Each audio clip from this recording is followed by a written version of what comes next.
I want to say that out of fairness to Led Zeppelin. I also want to say Led Zeppelin's responsible for a lot of things. We're not trying to strip away the veil of, supremacy that they had or try to reduce them to being just a ridiculous cover band, because they were neither. They had a humongous body of work that's their work. That was incredible work.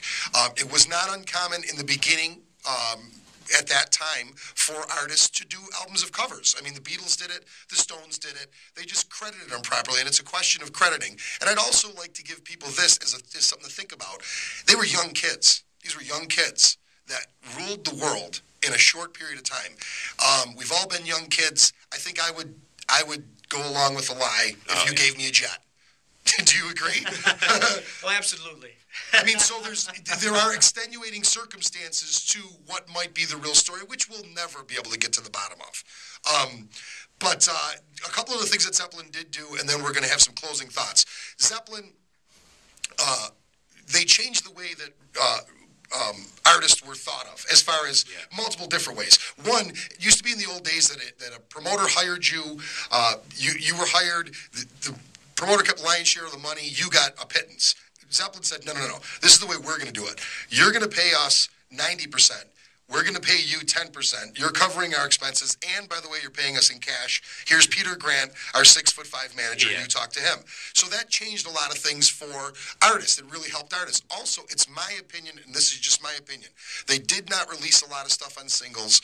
I think that really helped FM radio. FM radio was kind of this underground radio that was an album format radio when it came out, before it was the ridiculous nonsense that you hear now on FM radio, which is just single-based radio again. But they really did help that along. So they did a lot of cool things. I think, taking away their legacy would be wrong. And that's not what we're doing. No. By no way are we trying to take away their legacy. I mean, like you said, they're one of the greatest bands ever. You can't deny they're all fantastic players. They're all, And game changers. They really changed the way. I've said this on the show before. Every 10 years or so, give or take, it seems like somebody comes along and changes the directions of things. Elvis was the alpha and omega as far as rock and roll started. It went to the Beatles. The Beatles changed the direction of where it was headed. It then went to Zeppelin, in my opinion, and every band since then. Jimmy Page has been borrowed from. I think he's written the book on guitar rock and roll. Oh, without a doubt. You're a guitar player, John. Do you disagree with that statement? Absolutely. I mean, as a musician, you always are influenced by, you're inspired by other people, and that's something we want to be careful about here. Is there's a big difference between copyright infringement and being influenced or inspired by somebody doing something that's in the style of Jimmy Page, something like that. That's completely different. We're talking, in the Jake Holmes matter. That's copyright infringement. That's what they're claiming anyway. As a musician, Jimmy Page is a god. There's no doubt about it. Correct. Yeah, and the whole band is. And the whole band is. So we've presented this case to you. You being the judge, what do you think? What are your thoughts on it, Jonathan? Well, the ones I listen to, a lot of them, there's some similarities, and I don't really have a problem with those similarities. I don't have a problem with just brief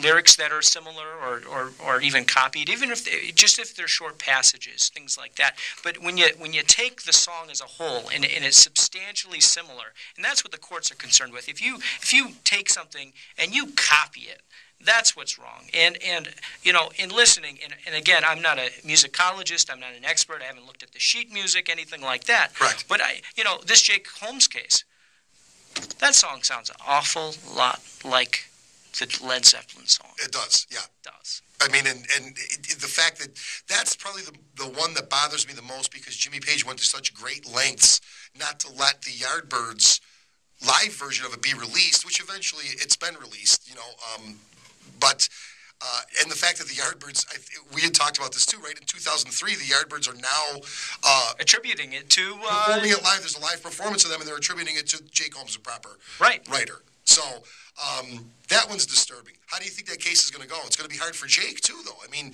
because like you said, there's 40 years is a long time. I don't get it. I just don't get it.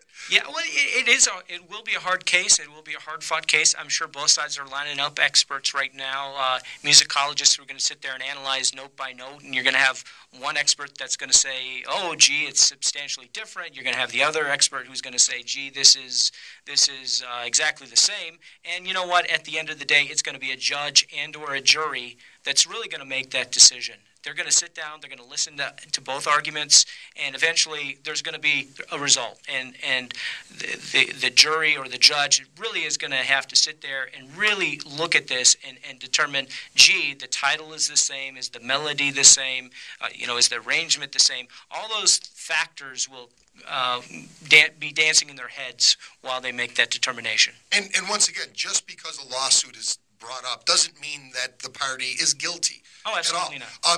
Quickly, we're so running out of time, but we wanted to talk quickly about there's several other cases. The George Harrison case, which to be honest, John Fogerty. Did George Harrison win? I think George Harrison might have.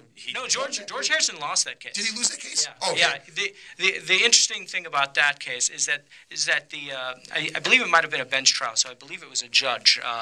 But they said that he subconsciously copied it. So he wasn't. He didn't willfully copy it. Right. In other words, he didn't set out and say, "I'm going to copy this chiffon song." Yeah, exactly. And the song is "My Sweet Lord" from George Harrison. The Chiffon's version of "He's So Fine," I think, is the title of that one. Correct. Is the song that was in question. John Fogerty is such an interesting case. We could do a show on that. John Fogerty basically signed his rights away. Correct.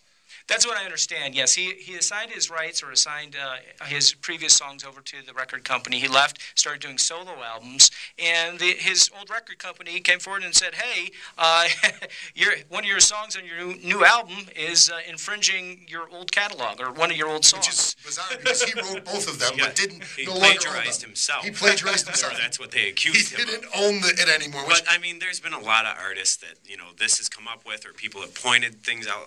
You and I were both big Springsteen fans. His latest albums, Kiss, mentioned. Hey, exactly, yeah, sort correct. of sounds. I mean, well, the other thing too, though, and this is one thing that I wanted to say.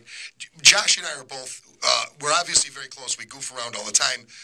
But when we started researching this, we started texting each other back and forth mock verses of Dazed and Confused pertaining to whatever was going on that day. And obviously some of them were funny, some of them weren't. But some of them can't if be you did not have to write the music anymore, I mean, we probably wrote about 17 different versions. Yeah, we probably had 17 different versions of Dazed and Confused ourselves. But, if you didn't, and that's the one black mark, I think, on Zeppelin is, they recorded 1 and 2 were both recorded, I believe, in '69. Yeah.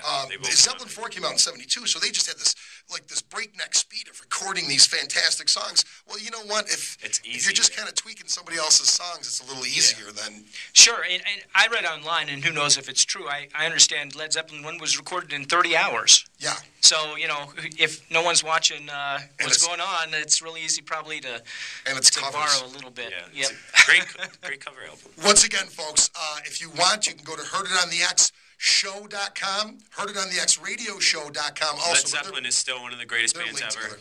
Absolutely. Led Zeppelin's one of the greatest bands. We want to thank Jonathan Brown from Lipset Screen, lglaw.com. If you have any questions on copyright, by all means, get a hold of him, send him an email, let him know that's who you want in your corner, and don't give up your rights to something that you might have, rights to. I'm going to sue you.